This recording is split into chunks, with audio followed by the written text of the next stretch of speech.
In the dim glow of a flickering streetlight, young Kayla Harrison stood frozen in the schoolyard, her small fists clenched as tears streamed down her face. The bullies circled her like vultures, their laughter echoing like thunder in her ears. "Freak. Loser. You'll never amount to anything," one shouted, shoving her backpack into the mud. At just 12 years old, Kayla felt the weight of the world crushing her spirit. But deep inside, a spark ignited, a fire that would one day consume every ounce of doubt and turn her pain into unbreakable power. This is the story of how bullies targeted Kayla Harrison, but she destroyed them all. Kayla grew up in a quiet suburb of Ohio, where the houses were neat and the lawns manicured, but beneath the surface, cruelty lurked in the hearts of children who didn't know better. Her family was modest. Her dad worked long hours at a factory, and her mom juggled 2 jobs to keep food on the table.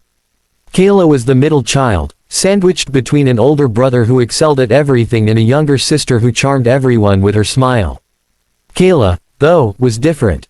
She was tall for her age, awkward in her movements, and carried a quiet intensity that made her an easy target. Her glasses were too big for her face, and her clothes were hand-me-downs that never quite fit right. But it wasn't her appearance that drew the bullies' ire, it was her vulnerability, the way she flinched at loud noises or avoided eye contact during recess. The bullying started innocently enough, with whispers in the classroom. "Kayla's so weird," they'd say, giggling behind their hands. But it escalated quickly. By 5th grade, it was daily torment. The ringleader was Tommy Reynolds, a stocky boy with a crew cut and a smirk that could curdle milk. Tommy came from a broken home himself, his father absent and his mother overwhelmed, but he channeled his anger outward, preying on anyone weaker. His sidekicks, Jake and Sarah, followed suit, Jake for the thrill, Sarah because she feared being on the receiving end. They'd trip Kayla in the hallways, steal her lunch, and spread rumors that she was crazy because she sometimes talked to herself when nervous. One afternoon, after a particularly brutal day where Tommy had dumped her books into a puddle, Kayla ran home sobbing. She burst through the door and collapsed into her mother's arms. "Why did they hate me, Mom? What did I do wrong?" Her mother, exhausted from her shift at the diner, held her tight. "Oh, sweetie, it's not you. Bullies are just scared kids hiding their own pain. But you can't let them win." That night, over a simple dinner of macaroni and cheese, Kayla's dad shared a story from his youth about standing up to a workplace bully. "Strength isn't about fighting back with fists," he said. "It's about finding your inner fire." Those words lingered, but at the time, Kayla felt only despair. The challenges mounted as Kayla entered middle school. The bullying intensified, now it was online too. Anonymous messages on social media called her ugly, worthless, a nobody. One viral post showed a photoshopped image of her face on a cow's body, captioned, "Kayla's true form."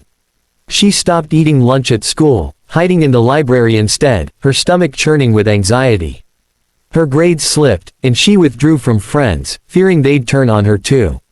At home, her family noticed the change.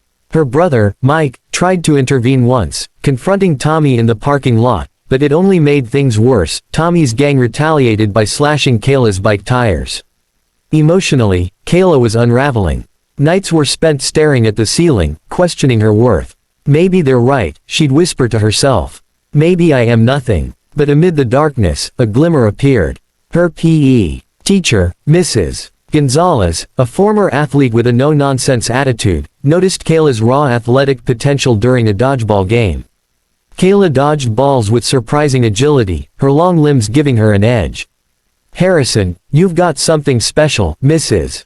Gonzalez said after class. "Ever thought about judo? It's not just fighting, it's discipline, control." Kayla had never heard of judo, but the idea of channeling her pain into something physical intrigued her. With her parents' encouragement, she signed up for classes at the local dojo. The dojo was a world apart from school, a place of respect, where bows replaced taunts and mats absorbed falls instead of amplifying them. Her coach, Sensei Ramirez, was a stern but kind man in his 50s, with calloused hands and a scar above his eye from years of competition. He saw in Kayla the same fire he'd once had as a bullied kid himself. "Judo isn't about destroying others," he told her on day one. "It's about mastering yourself. Your opponents, they're just mirrors of your fears." Kayla's first sessions were grueling. She was thrown repeatedly, her body bruised, her ego shattered. But each fall taught her resilience. She met other kids there, relatable souls like her.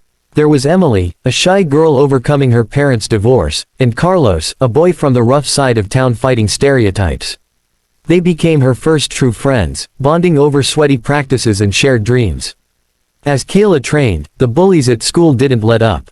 Tommy's cruelty peaked during a school assembly when he, accidentally, spilled paint on her during an art project presentation. The audience laughed, and Kayla fled to the bathroom, hyperventilating. That night, she confided in Sensei Ramirez. "They make me feel so small," she admitted. He nodded wisely. "Use that. Turn their words into fuel. On the mat, you're not Kayla the victim, you're Kayla the warrior." Inspired, she poured her emotions into training. Hours turned into days, days into months. Her body transformed, muscles defined her arms, confidence straightened her posture. The first resolution came at a regional judo tournament. Kayla, now 13, faced her fears head-on. In the finals, she competed against a girl twice her size, but with precise throws and unyielding grip, she won gold. The crowd cheered, but more importantly, her family beamed with pride. Back at school, word spread. Tommy mocked her. "Oh, look, the freak thinks she's tough now," but Kayla ignored him, her head held high. It was a small victory, but it chipped away at the bully's power. High school brought new challenges. Kayla's judo success made her a target for jealousy. Sarah, once Tommy's sidekick, spread vicious rumors about Kayla using steroids, tarnishing her reputation. Jake escalated to physical threats, cornering her after school. "Stay in your lane, Harrison, or we'll make sure you regret it." The emotional toll was heavy. Kayla battled self-doubt, wondering if the pain was worth it. At home, her parents' marriage strained under financial pressures, adding to her stress. Her mom confided, "We're proud of you, but sometimes I worry you're carrying too much." Kayla felt the weight, but judo became her anchor. A turning point came during a national qualifiers. Kayla faced an opponent who trash-talked her relentlessly, echoing the bully's words. Flashbacks hit hard, Tommy's laughter, the online hate. But she channeled it, executing a perfect ippon throw that ended the match in seconds. She advanced, earning a spot on the junior national team. The win was emotional, tears flowed as she hugged her coach. "You didn't just beat her," Sensei said. "You beat the voices in your head." As Kayla's star rose, the bully's influence waned. Tommy, dealing with his own demons, his father's return brought abuse, lashed out one last time. He ambushed her in the parking lot with Jake, shoving her against a car. "You think you're better than us now," he snarled. For the first time, Kayla didn't cower. She used her judo training not to fight, but to de-escalate. "Tommy, I know you're hurting too. But this ends now." Stunned, he backed off. Later, she learned Tommy sought counseling, inspired indirectly by her strength. Kayla's journey wasn't without setbacks. At 16, she suffered a knee injury during training, sidelining her for months. Doubt crept in. What if I can't come back? Physical therapy was agonizing, both body and soul. Her friends Emily and Carlos supported her, sharing their own stories of overcoming adversity. Emily had battled eating disorders, Carlos poverty.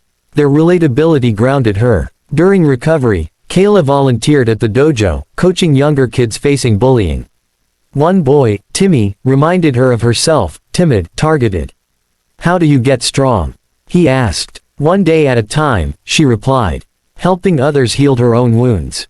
Resolution built as Kayla returned stronger.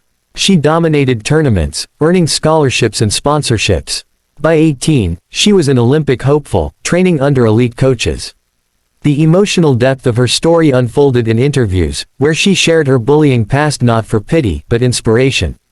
"Bullies tried to break me," she'd say, "but they built me instead." Her family mended, her parents renewed their vows, crediting Kayla's perseverance. The ultimate triumph came at the Olympics. At 25, Kayla stood on the world stage, facing the defending champion. The match was brutal, grueling holds, near pins. Memories flashed, the schoolyard taunts, the online hate, the injuries. But she drew from her emotional core, flipping her opponent for the win. Gold medal around her neck, she wept, dedicating it to every kid who'd ever felt small. Years later, Kayla retired as a legend, founding anti-bullying programs. She married Carlos, her dojo friend turned love, and they raised kids teaching kindness. Tommy. He reached out once, apologizing. You showed me strength, he said. Kayla forgave, closing the chapter. Kayla Harrison's story teaches us that bullies may target the vulnerable, but true power lies in rising above. From pain comes purpose, from destruction, creation. She didn't destroy her bullies with revenge, she destroyed their hold on her, emerging unbreakable. Let her inspire you. Face your challenges, master yourself, and turn adversity into victory. If this story moved you, drop a comment below sharing your own experiences with bullying or how you've overcome challenges. And don't forget to subscribe to Be Kind Always for more inspiring tales that remind us of the power of kindness and resilience.